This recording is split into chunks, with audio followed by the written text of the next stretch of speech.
Hello friends, hopefully आप सभी लोग अच्छे होंगे। सो एक्सरसाइज 4.5 आपके न्यू सिलेबस न्यू बुक के अकॉर्डिंगली। और यहाँ पे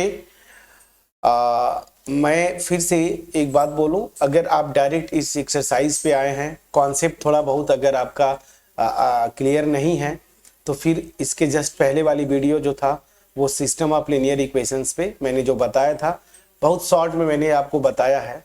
सो उसको देखें और देखने के बाद तब यहाँ पे आए।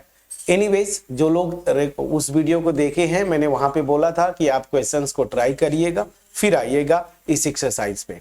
चलिए अब बिना देर किए क्वेश्चंस को स्टार्ट करते हैं। क्वेश्चन नंबर फर्स्ट हम यही से स्टार्ट करेंगे और क्वेश्चन नंबर फर्स्ट जो दिया हुआ है, देखिए, examine the consistency of system of equations in exercise 1 to 6। मतलब question number 1 to question number 6 तक आपको चेक बस यही करना है कि कंसिस्टेंट होगा कि नहीं सिस्टम। थोड़ा सा मैं आपको बता दूं कि मैंने आपको जो कॉन्सेप्ट बताया था कि कोई given system of linear equation होगा, उसको आप इस फॉर्म में लिखेंगे, मैट्रिक्स फॉर्म में, और वहां से ये जो मैट्रिक्स ए होती है जिसको हम क्या बोलते हैं, कोफिशिएंट मैट्रिक्स, इसी पे सब कुछ डिपेंड करता है। याद करिए, अगर ये इसी का पहले डिटर्मिनेंट निकाल लीजिए और अगर डिटर्मिनेंट नॉन जीरो होगा सो सिस्टम जो होगा कंसिस्टेंट होगा और यहाँ पे जो सॉल्यूशन होगा वो यूनिक सॉल्यूशन आता है। इसके अलावा अगर ये मैट्रिक्स जो है सिंगुलर हो जाती है, मतलब डिटर्मिनेंट जीरो आ जाए, तो उस केस में दो केस पॉसिबिलिटीज होती हैं। याद करिए क्या करते थे, इसका एडजॉइंट निकालेंगे, फिर आप मैट्रिक्स से बी से मल्टीप्लाई करते हैं। अगर ये नल मैट्रिक्स नहीं आती है, सिस्टम के पास कोई सॉल्यूशन नहीं होगा। और अगर ये नल मैट्रिक्स आ जाती है, ये इक्वल टू जीरो आ जाए ये क्वांटिटी, तो दो पॉसिबिलिटीज हैं, कंसिस्टेंट भी हो सकता है और इनकंसिस्टेंट भी होगा। कंसिस्टेंट होगा तो उस केस में इनफाइनाइट नंबर ऑफ सॉल्यूशंस होते हैं। तो ये वाला जो केस है ना, जहां पे ये जीरो हो जाए ना, एडजॉइंट ए इंटू बी, तो ये इस पे क्वेश्चंस आपको नहीं बनेंगे क्योंकि थोड़ा सा ये डेप्थ कॉन्सेप्ट है। जब आप बीटेक या बीएससी करेंगे तो फिर वहां पे सारे कॉन्सेप्ट, एक एक केसेस, इनफाइनाइट सॉल्यूशन का भी केस करते हैं, सारी चीजें करेंगे। बट फिलहाल आपका इन दो केसेस पे, अगर नॉन सिंगुलर है तो वहां से यूनिक सोल्यूशन आता है, वो करेंगे।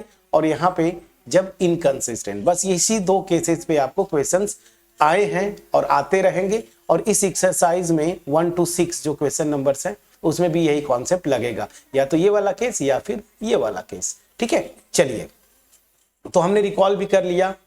अब यहाँ पे जो मेरे प्यारे स्टूडेंट्स हैं जो मे बी हायर मैथमेटिक्स आप पढ़ चुके हैं या पढ़ रहे हैं, तो फिर आप बोलेंगे कि सर जैसे homogeneous non homogeneous system of linear equations होते हैं, तो आप वो प्यारे स्टूडेंट्स जो ऑलरेडी बैचलर डिग्री में हैं, तो उनके लिए मैं तो हायर मैथमेटिक्स का मेरा चैनल है, वहां पे आपको मिल जाएगा डिटेल्ड। बट यहाँ पे 11-12 लेवल में आपको system of non homogeneous linear equations को ही डिस्कस करना है। तो जो आप समझ रहे हैं, तो नॉन होमोजेनियस होमोजेनियस तो आप चीजों को समझेंगे, यहाँ पे नॉन होमोजेनियस ही बात करेंगे। बट जो 12 में है स्टूडेंट्स, बस जितना आपने सीखा बस उसी पे आप फोकस करें, ज्यादा डेप्थ में जाने की जरूरत नहीं है। अब चलिए, बिना देर किए क्वेश्चन नंबर 1, आपको क्या करना है, कंसिस्टेंसी चेक करना है। बस आपको इतना बताना है कि हर एक जो क्वेश्चंस है 1 to 6, इसमें जो सिस्टम ऑफ लीनियर इक्वेशंस है वो कंसिस्टेंट है या नहीं। कंसिस्टेंट मतलब सॉल्यूशन एग्जिस्ट करेगा या नहीं। तो मैंने क्या बोला था, अब आदत आपको प्रैक्टिस करना होगा। सीधे सीधे मैं फिलहाल एक को मैं कर देता हूं, given system of linear equations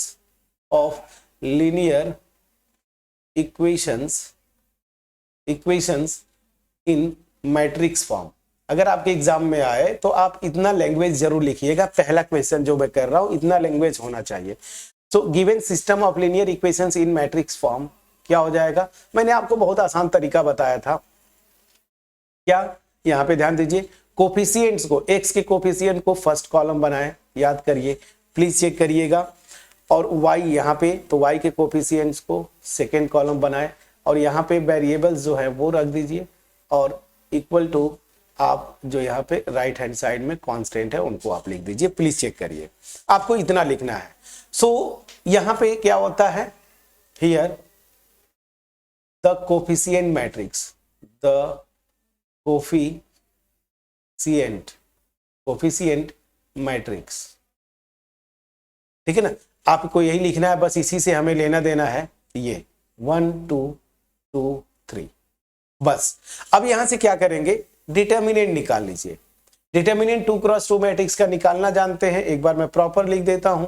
ये हुआ डिटर्मिनेंट निकालिए, आपको पता है इसको ऐसे मल्टीप्लाई करते थे माइनस इसको ऐसे ना, तो 1 3 जा 3 माइनस 2 2 जा 4 कितना आ गया, -1 आएगा friends, which is non zero. और याद करिए थ्योरी पोर्शन में डायरेक्ट आपने किया था कि अगर डिटर्मिनेंट नॉन जीरो है मतलब कोफिशिएंट मैट्रिक्स क्या है, नॉन सिंगुलर है, तो उस केस में सिस्टम कंसिस्टेंट होता है और मोर ओवर सिस्टम के पास यूनिक सोल्यूशन। तो सोल्यूशन पे नहीं जाना, बस ये पूछ रहा है कि सोल्यूशन है कि नहीं। तो देखिए ये मैट्रिक्स जो है नॉन सिंगुलर हो गई, this will imply system is consistent. क्या फ्रेंड्स, सिस्टम इज कंसिस्टेंट। तो आपको बस इतना ही लिखना है कि सिस्टम जो है कंसिस्टेंट है, मतलब सिस्टम के पास सॉल्यूशन होगा। क्लियर है। अब चलिए अब क्वेश्चन नंबर 2 पे आते हैं। अब डायरेक्ट मैं क्या करूंगा, अब सीधे ये पूरा लैंग्वेज नहीं लिखूंगा, अब डायरेक्ट सीधे मैट्रिक्स ए पे आएंगे। बट एक्चुअल एग्जाम में अगर यही क्वेश्चन आता है तो इतना लैंग्वेज तो आप लिखिएगा, बट यहाँ पे ठीक है, एक को मैंने लिख दिया, अब फटाफट सोल्यूशन पे आते हैं। चलिए तो यहाँ पे अगेन जो मैट्रिक्स बनाएंगे आप क्वेश्चन 2 के लिए, देखिए 2 1, एक्स के कोफिशिएंट को फर्स्ट कॉलम, वाई के कोफिशिएंट को सेकेंड कॉलम, यहां से डिटर्मिनेंट ए निकाल लीजिए, क्या हो जाएगा, दिस 2 -1 1 और 1, यहां से क्या आ जाएगा, चलिए 2 1 जा 2, फिर माइनस, यहाँ पे देखिए 1 इंटू -1 कितना हो जाएगा, -1, तो अल्टीमेट 2 + 1 हो गया, this is 3 which is non zero. Again मैंने देखा कि इस केस में भी जो कोफिशिएंट मैट्रिक्स है वो नॉन जीरो है, मतलब ए जो है नॉन सिंगुलर है, और नॉन सिंगुलर हो जाता है सो क्या हो गया, A is non singular. Non singular मतलब क्या हो गया, सीधी सी बात है, सिस्टम के पास यूनिक सोल्यूशन। तो हमें बस सोल्यूशन है कि नहीं ये देखना है, तो मतलब सिस्टम इज कंसिस्टेंट, तो सिस्टम इज कंसिस्टेंट, ठीक है ना, कंसिस्टेंट। क्लियर है। चलिए सेम उसी तरीके से क्वेश्चन नंबर जरा 3 पे चलते हैं, बड़ा इंटरेस्टिंग क्वेश्चन है ये। क्वेश्चन नंबर 3 पे अब मैं आता हूं सीधे बिना देर किए। क्वेश्चन नंबर 3 में अगेन आप कोफिशिएंट मैट्रिक्स बनाएं। कोफिशिएंट मैट्रिक्स मेरी क्या होगी, यही कॉलम, तो 1 2 और यहां से 3 6, ठीक है ना, सॉरी ये मैट्रिक्स है। अब यहां से क्या करेंगे आप, यहां से, ठीक है फ्रेंड्स, यहां से देखिए सीधे आप क्या करेंगे, डिटर्मिनेंट निकालेंगे। चलिए तो डिटर्मिनेंट क्या होगा इस मैट्रिक्स का डिटर्मिनेंट, तो आप अगर चाहें तो एक बार लिख लीजिए 2 6। अब देखिए क्या होगा, यहां से 6 1 जा 6 माइनस 3 2 जा 6 कितना हो गया, 0। तो इसका मतलब क्या हुआ कि मेरी मैट्रिक्स जो है सिंगुलर मैट्रिक्स हो जाती है, और यही केस था, याद करिए केस 2 पे जब गए थे।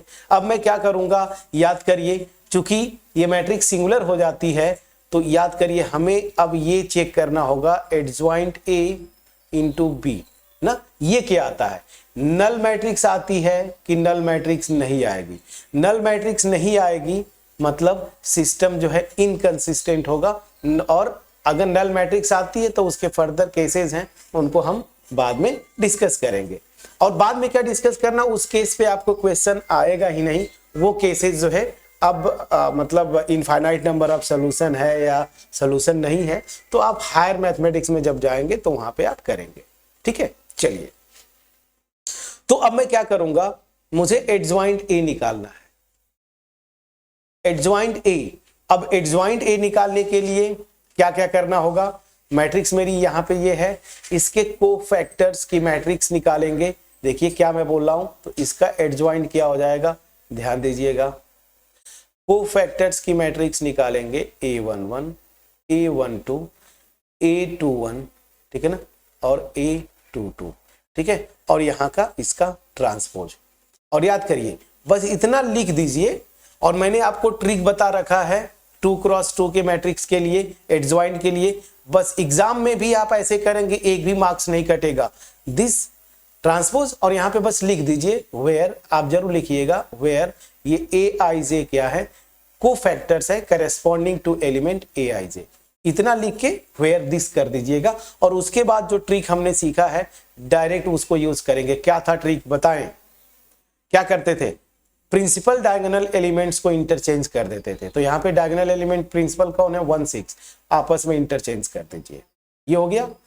अब इन दोनों को एज इट इज रहना है नॉन डायगोनल, लेकिन साइन चेंज कर देते थे, मतलब माइनस साइन से मल्टीप्लाई करते थे बस।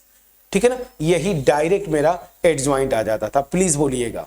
तो ये मेरा हो गया फ्रेंड्स एडजॉइंट, बिना कुछ किए, बिना कैलकुलेशन के, सीधे आप इतना लिखें और दिस इक्वल टू दिस, सीधे सीधे। अब मैं क्या करूंगा, ये देखिए, ये क्वांटिटी कैलकुलेट करूंगा। तो अब मैं आ जाता हूं now, adjoint A into B, यही करना है। एडजॉइंट ए मेरी क्या है? 6 1 -3 -2, और यहां पे बी जो मेरी मैट्रिक्स है, ठीक है ना, वो बी मैट्रिक्स क्या होती थी याद करिए, ये कांस्टेंट वाली मैट्रिक्स। फिर से मैं बोल दूं, ये कांस्टेंट वाली। थ्योरी पोर्शन अगर आप देखें तो बहुत अच्छे से जानते हैं। तो 5 और 8 कॉलम वाइज आप लिख दे, 5 और 8। चलिए अब ये देखिए, ये 2x2 की मैट्रिक्स है, ये मेरी 2x1 की मैट्रिक्स है। मैट्रिक्स मल्टीप्लीकेशन पॉसिबल है क्योंकि पहले वाले के नंबर ऑफ कॉलम दूसरे वाले के नंबर ऑफ रोज के इक्वल है। और रिजल्टिंग मैट्रिक्स का ऑर्डर क्या होगा? ये देखिए 2x1। 2x1 मतलब सीधी सी बात है 2 रोज 1 कॉलम। तो चलिए अब यहां पे करते हैं। अब ध्यान दीजिए क्या होगा, रो बाई कॉलम A11, और जैसे 2x1 की मैट्रिक्स है मतलब 2 रोज 1 कॉलम, तो A11 और यहाँ पे A21, बस यही होगा फ्रेंड्स, और तो कुछ होगा नहीं। तो चलिए A11 के लिए क्या होगा, first row first column, matrix multiplication पता है आपको, रो बाई कॉलम।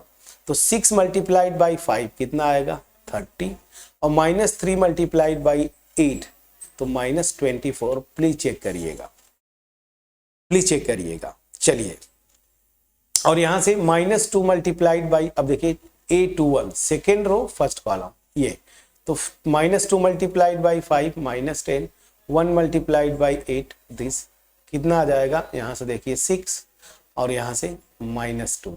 प्लीज चेक करिएगा, ये मेरा हो गया 2x1 की मैट्रिक्स हो गई। अब बस आपको क्या देखना था, ये नल मैट्रिक्स आना चाहिए था, मतलब आना ये चाहिए था, ठीक है ना।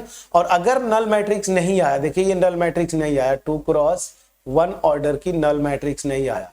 और ध्यान दीजिए, नल मैट्रिक्स नहीं आएगा, थ्योरी में हमने किया था सिस्टम इनकंसिस्टेंट होगा।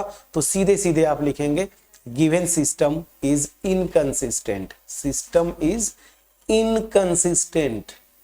कंसिस्टेंट, इनकंसिस्टेंट मतलब क्या हुआ फ्रेंड्स, इस सिस्टम के पास सॉल्यूशन एग्जिस्ट ही नहीं करेगा। सिंपल सी बात है, क्लियर है।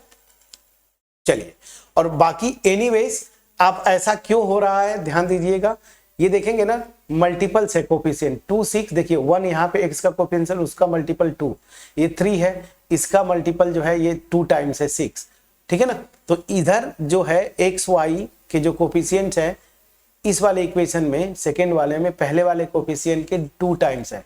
तो अल्टीमेट थोड़ा सा अगर हायर मैथमेटिक्स पे आप जाएंगे तो देखेंगे इस मैट्रिक्स का रैंक क्या हो जाता है, 1 हो जाता है, आप वहां पे देखेंगे। और जो आर्गुमेंटेड मैट्रिक्स बनाते हैं उसकी रैंक जो है 2 आ जाएगी। तो कोफिशिएंट मैट्रिक्स का रैंक आर्गुमेंटेड मैट्रिक्स का रैंक के इक्वल नहीं है, मतलब सिस्टम जो है इनकंसिस्टेंट।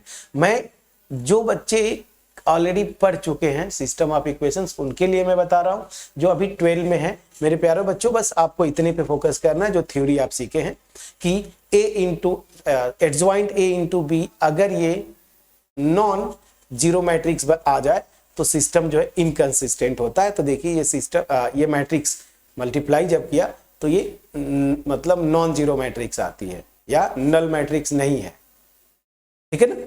तो दैट मीन्स क्या हुआ, ये सिस्टम इनकंसिस्टेंट हो गया, ठीक है। चलिए, तो इससे हमने क्वेश्चन 1 to 6 हमने बहुत आराम से सीखा जाके, क्योंकि यहां पे क्या था, सिस्टम ऑफ 2 लीनियर इक्वेशंस इन 2 क्या अननोन्स या वेरिएबल्स। अब आते हैं क्वेश्चन 4, 5, 6 देखिए इसमें 1 to 6 लिखा था, अब 4, 5, 6 जो है 3x3 मैट्रिसेस पे आ गया। तो चलिए हमें कुछ टेंशन नहीं लेना है, हम सीधे सीधे इसी पे चलेंगे। तो चलिए क्वेश्चन नंबर 4 से बिना देर किए मैं स्टार्ट करता हूं।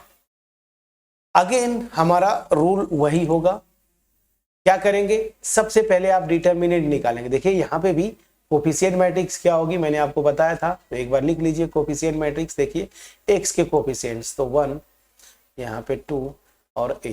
अब देखिए यहाँ पे जो a लिखा है ऑब्वियस ही बात है, इसको नॉन जीरो आप लेंगे। अगर जीरो ले लेंगे तो ये वाला इक्वेशन ही खत्म हो जाएगा ना, इधर भी जीरो, ये भी जीरो, ये भी जीरो, तो कोई मतलब नहीं रहेगा। तो अगर न भी लिखे तो आपको ये मान के चलना है कि जो a जो यहाँ पे कांस्टेंट है ना वो नॉन जीरो है। ठीक है, चलिए यहां से क्या आ जाएगा, y का कोफिशिएंट, देखिए सेकेंड कॉलम होगा इस मैट्रिक्स का y का कोफिशिएंट, तो 1, 3 और a, तो 1, 3 एंड a, प्लीज चेक करिएगा।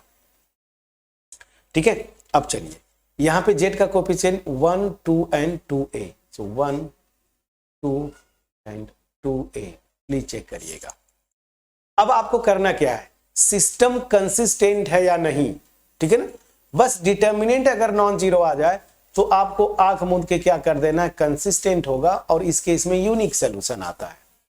तो सीधे सीधे डिटर्मिनेंट निकाल दीजिए, और डिटर्मिनेंट निकालने के लिए मैं क्या करूंगा, एक्सपेंड आप कर दीजिए किसी भी रो के रिस्पेक्ट में या कॉलम के रिस्पेक्ट में। तो मैं एक्सपेंड कर देता हूं, एक्सपेंडिंग अबाउट चलिए R1 में कर देता हूं, वी गेट R1 के रिस्पेक्ट में, या तो मैं प्रॉपर लिख देता हूं ना, थोड़ा सा स्पेस ले लेते हैं, क्या घबराने की जरूरत क्या है। तो चलिए यहां पे आ जाता हूं,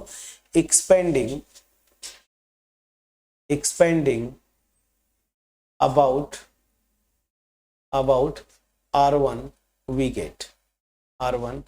गेट ना, क्या डिटर्मिनेंट की मैं बात बोलता हूं दिस, ठीक है ना। यहां से बल्कि आप चाहें तो ये लिख लीजिए, डिटर्मिनेंट ए मेरा क्या होगा, इस मैट्रिक्स का डिटर्मिनेंट, बस आप ऐसे लिख लीजिए, प्रॉपर थोड़ा हो जाएगा, घबराने की जरूरत नहीं है।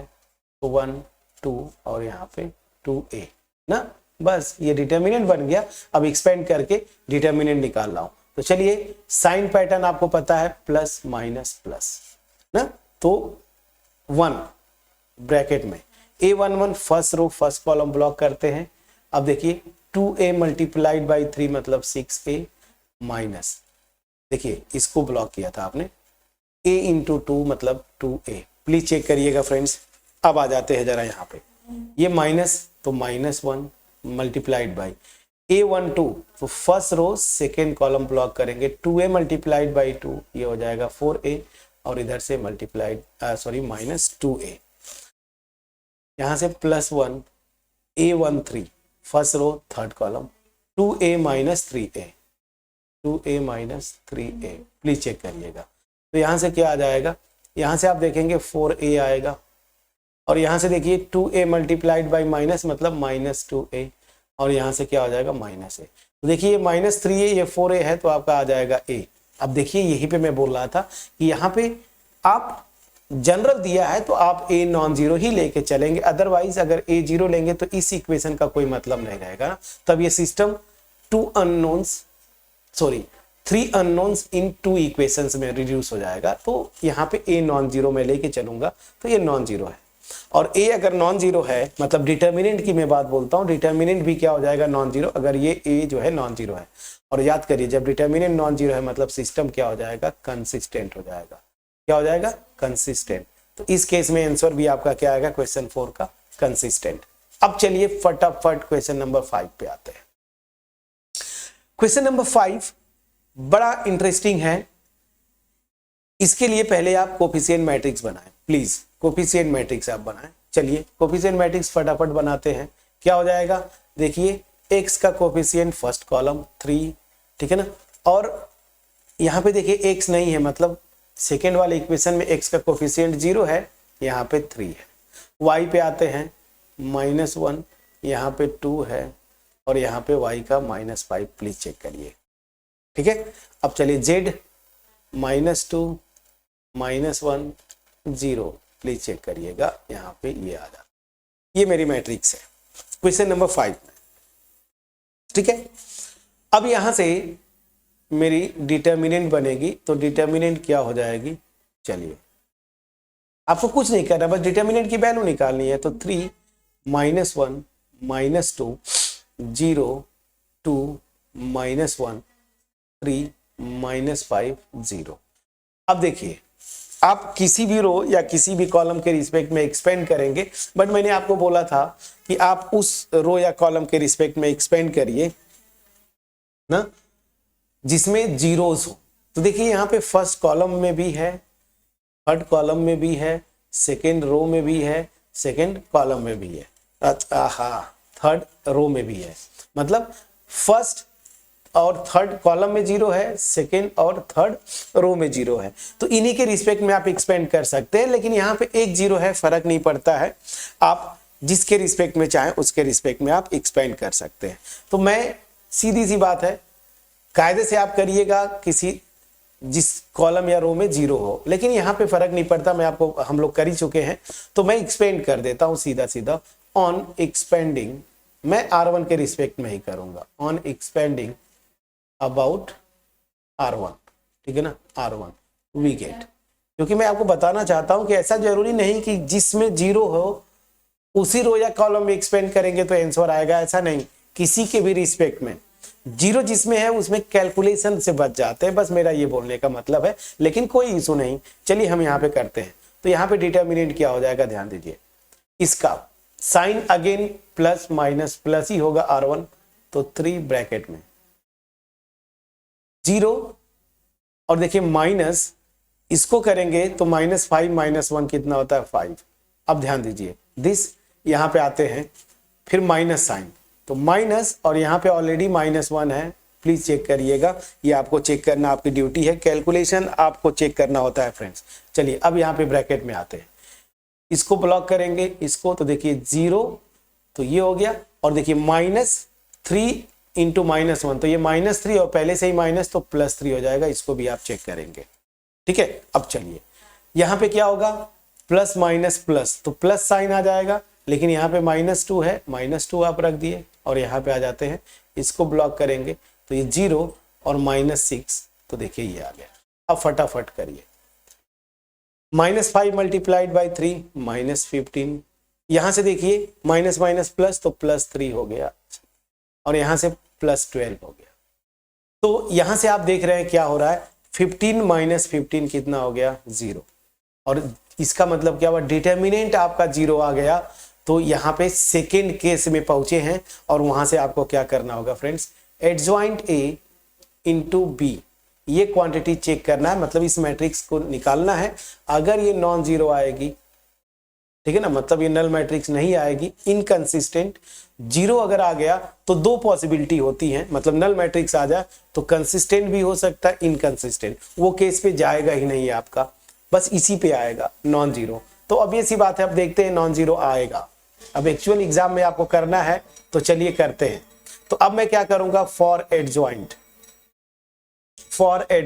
A क्या करेंगे, अब यहाँ पे आपको कैलकुलेशन तो करना पड़ेगा फ्रेंड्स, 3 क्रॉस 3 की मैट्रिक्स है, तो चलिए आप फटाफट करेंगे।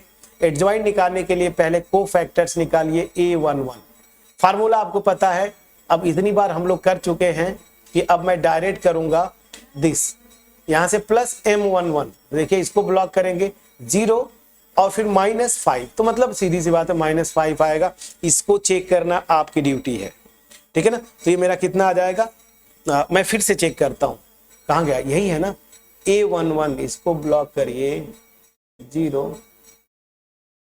कहां गया, A11, हाँ ठीक है A11, तो ये ऐसा क्यों हो रहा है, A11 ना, A11 first row first column block करेंगे तो आपका आएगा 0 और -5 आएगा फ्रेंड्स, सही है -5, प्लीज चेक करिएगा, -5 आएगा, ठीक है, ठीक है, प्लीज चेक करिएगा, तो ये आ गया -5, ठीक। फिर A12 आप चेक करें, सो A12, तो A12 क्या होगा, ये चेक करिए, तो A12 क्या होगा, -1 रेज़ की पावर 1 + 2, मतलब ये माइनस हो जाएगा। अब माइनर पे चलते हैं, फर्स्ट रो सेकेंड कॉलम को ब्लॉक करेंगे, चलिए मैं कर देता हूं, फर्स्ट रो सेकेंड कॉलम को ब्लॉक करेंगे तो 0 और माइनस माइनस प्लस, तो ये 3 हो जाएगा। तो अल्टीमेट ये आ गया -3। प्लीज चेक करिएगा, ये मेरा आना चाहिए -3। ठीक है, अब चलिए, अब फिर यहां से आते हैं। अब ध्यान दीजिए, प्लीज कैलकुलेशन को आप चेक करते चलिएगा। मेरी अगर ये मैट्रिक्स है, क्वेश्चन में देखिए, अगर ये दिया था 3 2 3, मैं कहाँ पे गया, ठीक है 3 0, यहाँ -1 2 और -5, -1 2 और -5, यहाँ पे -2 -1 और -5। क्या लिख दिया फ्रेंड्स मैंने, एक सब कुछ गलत कर दिया क्या हमने? नहीं, ठीक किया ठीक किया ठीक किया। -2 -1 और z नहीं है, हो छोड़िए, अब ये सही किए थे हम लोग, यहाँ पे फोकस करते हैं। -3, चलिए A13 क्या आ जाएगा, प्लस साइन आएगा। अच्छा, इसको पहले एक बार चेक कर लीजिए, A12 इसको ब्लॉक करेंगे 0 और माइनस माइनस प्लस 3 आएगा, सही है। A13 प्लस साइन के साथ आएगा और यहाँ पे 13 ब्लॉक करिए, ये 0 -6, तो मेरा आ जाएगा -6। प्लीज चेक करिएगा, -6 प्लीज चेक करिएगा। ठीक है, अब चलिए यहां से अगला क्वांटिटी कैलकुलेट करिए फटाफट। A21 सेकेंड रो, तो यहां पे माइनस साइन आएगा, सेकेंड रो फर्स्ट कॉलम, इसको ऐसे ब्लॉक करेंगे आप, प्लीज चेक करिएगा, ऐसे तो आ जाएगा 0 और माइनस, देखिए 0 -5 इंटू -2, तो कितना आ जाएगा +10, तो यहां से अल्टीमेट आ जाएगा 10। प्लीज चेक करिएगा। A22 second row second column को ब्लॉक करिए, सेकेंड रो सेकेंड कॉलम, 0 और माइनस माइनस प्लस हो जाएगा 6। मैं फटाफट कर रहा हूं, आप कैलकुलेशन चेक करिएगा, ये आपकी ड्यूटी है। ठीक है, A23 second row third column, यहाँ पे माइनस साइन आएगा, -1 रेज के पावर 2 + 3। अब चलिए 23 second row third column block करेंगे, -15 प्लीज चेक करिएगा, और माइनस माइनस +3 प्लीज चेक करिएगा, सेकेंड रो थर्ड कॉलम। तो यहां से देखिए -12 और ये +12 आ जाएगा, इसको भी आपको चेक करना है, +12 आ गया। चलिए अब यहां से आते हैं, अब यहां पे A31 ये भी कैलकुलेट कर लें। A31 क्या आएगा, अब यहां पे थोड़ा सा करना पड़ेगा, देखिए यहां पे देखिए थर्ड रो फर्स्ट कॉलम को ब्लॉक करेंगे, तो 31 -1 रेज के पावर 3 + 1 पॉजिटिव साइन आएगा, यहाँ पे इसको ब्लॉक करिए। चलिए माइनस माइनस यहाँ पे देखिए 1 और यहाँ पे माइनस माइनस +2 +4, तो मतलब अल्टीमेट 5। ये भी प्लीज चेक करिएगा, ये मेरा 5 आएगा। ठीक है ना, प्लीज चेक करिए A31। अब आ जाते हैं A32, या यही पे कर लो ना, A32 देखिए माइनस साइन आएगा, -1 रेज की पावर 3 + 2, और यहाँ पे ध्यान दीजिएगा क्या हो जाएगा, प्लीज चेक करिएगा, प्लीज चेक करिएगा। चलिए फ्रेंड्स, सो यहां से फिर अच्छा बहुत नीचे आ गया, यहां से जहां पे थे हम, जो कैलकुलेशन जहां पे कर रहे थे, चलिए ठीक है। सो A32 ना, A32, सो A32 मतलब -1 रेज की पावर 3 + 2 मतलब 5 हो जाएगा, तो माइनस साइन आ गया, और 32 third row second column block करेंगे, तो -3 -0 प्लीज चेक करिएगा, -3 -0 प्लीज चेक करिएगा, तो ये माइनस माइनस प्लस हो जाएगा 3। अब आ जाते हैं last A33, -1 raise to the power 3 + 3 even +1 आ गया। अब आ जाते हैं यहाँ पे थर्ड रो थर्ड कॉलम को ब्लॉक करेंगे, 6 -0, तो कितना आ जाएगा 6। प्लीज चेक करिएगा। अब आपको क्या करना है, ध्यान दीजिए, हमें जो क्वांटिटी कैलकुलेट करना है ये, तो अब यहां से याद रखिए एडजॉइंट क्या होगा, ये चीज आपको ध्यान में रखना है। तो एडजॉइंट जो आएगा मेरा वो क्या हो जाएगा, अब यहां से एडजॉइंट A क्या होगा, जो कोफैक्टर की करेस्पॉन्डिंग मैट्रिक्स आएगी उसका ट्रांसपोज। तो पहले ट्रांसपोज लिख लिया करें, ताकि आपको कहीं पे कैलकुलेशन में मिस्टेक नहीं होता। जल्दीबाजी में क्या होता है कि ये ट्रांसपोज अगर नहीं लिखेंगे पहले से, तो बस कोफैक्टर की मैट्रिक्स लिख देते हैं और आप कैलकुलेशन कर लेते हैं, तो वहां से आंसर गलत आ जाता है। तो एनीवेज चलिए यहाँ पे क्या होगा, आपने लिखा हुआ है A11, तो देखिए कहाँ गया, A11 मेरा -5 है। चलिए फिर A12 -3 है, प्लीज चेक करिएगा, -3। A13 मेरा है -6, प्लीज चेक करिएगा। ठीक है, चलिए ये चीजें हमने क्लियरली लिखा। अब आते हैं A11, A12, A13, ठीक है ना। अब चलिए A21 कितना है 10, प्लीज चेक करिएगा। A22 मेरा है 6, A23 है यहाँ पे देखिए 12, प्लीज चेक करिएगा 12, ठीक है। अब आ जाते हैं यहाँ पे, ये है मेरा A315, ये है मेरा 3 और ये है मेरा 6। अब जब ट्रांसपोज लेंगे तो एडजॉइंट आ जाएगा, तो ये क्या हो जाएगा, फर्स्ट कॉलम को फर्स्ट रो बनाते हैं, सेकेंड कॉलम को सेकेंड रो बनाते हैं, थर्ड कॉलम को थर्ड रो बनाते हैं। प्लीज चेक करिए, एडजॉइंट मेरा ये आ गया।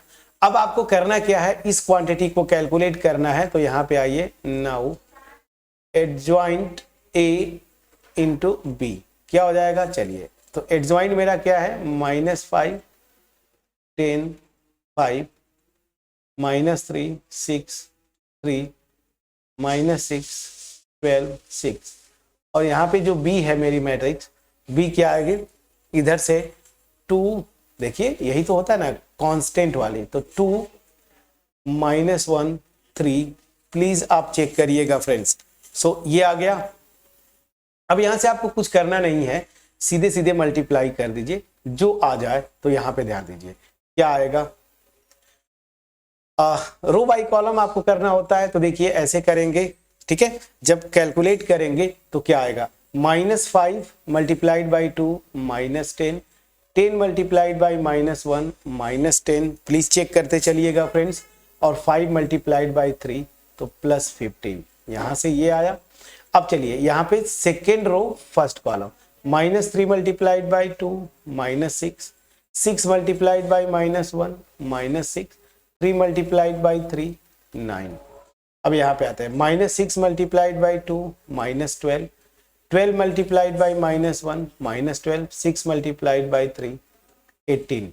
अब ये क्या होगा, चलिए -20 + 15 मतलब -5, यहां से देखिए अल्टीमेट -12 और +9 मतलब -3, प्लीज चेक करिएगा। और यहां से आप देखेंगे 24 और 18 है तो 6 होता है ना, ठीक है 6 आएगा, प्लीज चेक कर लीजिएगा, ठीक है ना, 6 आएगा माइनस साइन के साथ। तो अल्टीमेट मैं क्या देख रहा हूं फ्रेंड्स, ये नल मैट्रिक्स नहीं आई। हमारा जो मेन मुद्दा है क्या, ये नल मैट्रिक्स है कि नहीं। बाकी आप ये सारे कैलकुलेशन प्लीज चेक करेंगे, मैंने पूरा क्वेश्चन लेके किया है, बट फिर भी आप कैलकुलेशन एक बार चेक करिएगा, और आप भी चेक करके देखिएगा एडजॉइंट A इंटू B जो है यही आता है कि नहीं। और अगर ये आता है मतलब नॉन जीरो, और ध्यान दीजिए जब ये नॉन जीरो होता है मतलब क्या हुआ, ये सिस्टम जो है इनकंसिस्टेंट होगा। So this will imply system is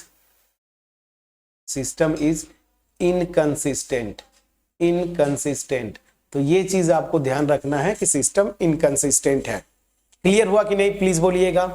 अब आते हैं क्वेश्चन नंबर 6, बिना देर किए क्वेश्चन नंबर 6 पे चलते हैं। क्वेश्चन नंबर 5 इनकंसिस्टेंट हो गया 6। तो सबसे पहले यहाँ पे आपको करना क्या होता है, बस आप पहले ये मैट्रिक्स बना लीजिए ना। तो 5 2 5, प्लीज चेक करिएगा, 5 2 5। y का कोफिशिएंट देखिए -1 3 और -2, और यहाँ पे 4 5 और 6, 4 5 एंड देन 6, प्लीज चेक करिएगा। ये हो गया मेरा मैट्रिक्स दिस। तो 5 -1 4 2 3 5 5 -2 एंड 6। अब चलिए यहां से मुझे सबसे पहले तो यही करना होगा ना, कोफिशिएंट मैट्रिक्स निकाला, इसका डिटर्मिनेंट आप रो 1 के रिस्पेक्ट में एक्सपेंड करिए, साइन पैटर्न याद रखिए, प्लस माइनस प्लस। तो यहाँ पे +5 ब्रैकेट में first row first column block करेंगे, 6 3 जा 18 और माइनस माइनस +10। प्लीज चेक करिएगा, ये कैलकुलेशन आपकी ड्यूटी है फ्रेंड्स। अब देखिए माइनस साइन है, ये माइनस, और यहाँ पे ऑलरेडी -1 है, मैंने कर दिया। अब ब्रैकेट में आते हैं, first row second column block करेंगे, 12 - 25, तो कितना हो जाएगा 12 - 25, प्लीज चेक करिएगा, ठीक है। अब आ जाते हैं, प्लस साइन होता है, देखिए प्लस माइनस प्लस, तो यहाँ पे 4 है, चलिए ब्रैकेट में इसको ब्लॉक करिए, -4 और -15। अब चलिए यहाँ पे आते हैं, 18 + 10 28 होता है, प्लीज चेक करिएगा, 28 मल्टीप्लाइड बाई 5, तो 28 मल्टीप्लाइड बाई 5। और यहां से देखिए माइनस कितना आएगा, 13 आएगा। प्लीज चेक करिए, -13, तो यहां से हो गया -13। और यहां से देखिए 15 और 4 19 होता है, -19, तो चलिए ये भी -4 मल्टीप्लाइड बाई 19। जरा चेक करिए आ क्या रहा है डिटर्मिनेंट, प्लीज चेक करिएगा। तो ये आएगा आपका इसको करेंगे, सो 0 और 4 सॉरी 5 2 जा 10 और 4 140 आएगा। प्लीज चेक करिएगा, 140 माइनस ये देखिए कितना आएगा, 13 है ये, इसमें तो कुछ टेंशन ही नहीं है, 13 हो गया, माइनस ये आएगा 19 4 जा, सो 6 9 4 जा 6 36, तो 6 3 और 7। अब देखिए कितना आ रहा है, 140 माइनस यहां से 639 71 89। अब अल्टीमेट इसको आप सेपरेट करिएगा, कितना आ जाएगा चेक कर लीजिए, 10 1 और 13 5। अब देखिए अल्टीमेट ये non zero, determinant non zero आ गया, दैट मीन्स क्या हो गया, सिस्टम इसमें तो कुछ करना नहीं, सिस्टम इज कंसिस्टेंट, तो ये आसान था। तो 1 to 6 जो एक्सरसाइज था, इसमें अल्टीमेट आपको जो भी सिस्टम दिया था वहां से आपको उसके कोफिशिएंट मैट्रिक्स बनानी थी और वहां से उसका डिटर्मिनेंट निकाल लेना था। डिटर्मिनेंट मैक्सिमम पार्ट्स में नॉन जीरो आया, नॉन जीरो मतलब सिस्टम कंसिस्टेंट होगा। तो यहां पे जो अच्छे क्वेश्चंस थे जहां पे डिटर्मिनेंट जीरो आया होगा, जैसे क्वेश्चन नंबर 3 और यहाँ पे क्वेश्चन नंबर 5, इसको जरूर प्रैक्टिस कर लीजिए जब भी होम एग्जाम हो आपका, चाहे वो आपके स्कूल का एग्जाम हो या फिर बोर्ड लेवल पे एग्जाम हो, इन दोनों को आप जरूर प्रैक्टिस करिए। तो यहाँ पे जहां पे जीरो आता है उस केस में एडजॉइंट a इंटू बी को मल्टीप्लाई करना होता है। अगर ये नॉन जीरो है, इनकंसिस्टेंट होता है, और जनरली इनकंसिस्टेंट वाला ही केस आएगा, क्योंकि यहाँ पे अगर ये नल मैट्रिक्स आ जाए तो वहां वाला केस आपको यहाँ पे नहीं आएगा, क्योंकि उस केस में इनफाइनाइट नंबर ऑफ सोल्यूशन कैसे आता है, या फिर मतलब नो सोल्यूशन भी केस बनता है, तो वो वाले पे आपको फोकस नहीं करना है। होपफुली मेरा एफर्ट जो था क्वेश्चन 1 to 6 आपके पास पहुंच पाया होगा।